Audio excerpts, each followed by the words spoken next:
Ladies and gentlemen, good afternoon. Welcome to American Patent Law webinar series by Lehrmach. Lehrmach is an intellectual property rights consultancy. This is leon.lee. I am Lehrmach's legal counsel and your presentation host. Today's presentation is the 2012 Mayo case, vesting on federal statutory exclusionary principles upon any patent-eligible invention within the categories of machine, composition of matter, article of manufacture, or process not physically embodied. Federal law expressly states that no patent is to be granted for any innovation solely based upon, number 1, abstract idea, number 2, law of nature, number 3, natural phenomenon. The first exclusion, abstract idea, defined as ideas which do not possess any physical incarnation, for they are the things that one cannot touch, but can be mentally contemplated, felt, or envisioned in them. Second exclusion, law of nature, is in essence a philosophical thought related to a regularly occurring or apparently inevitable phenomenon observable by human individual or a human societal group at large.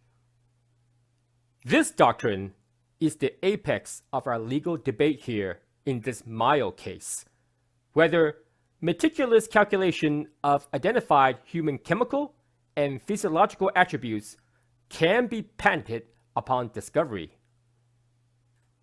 Third exclusion is natural phenomenon, defined as an observed fact or situation that physically exists or occurs. Its natural aspect is that it manifests or occurs by itself without human input or intervention, such as wave tidal effects, sound oscillation, or planetary gravity.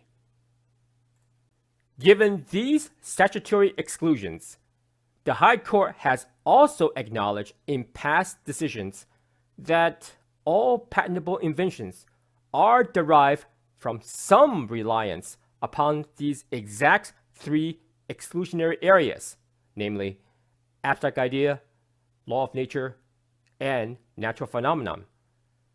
Key caveat is whether this reliance transcended its exclusionary mandate and achieved patent-eligible transformative innovation.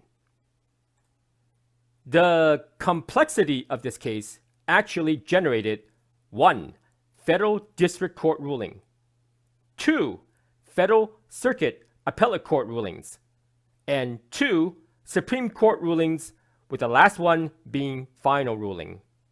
Of course, the devil is always in the court-assessed details. Hence, let us begin.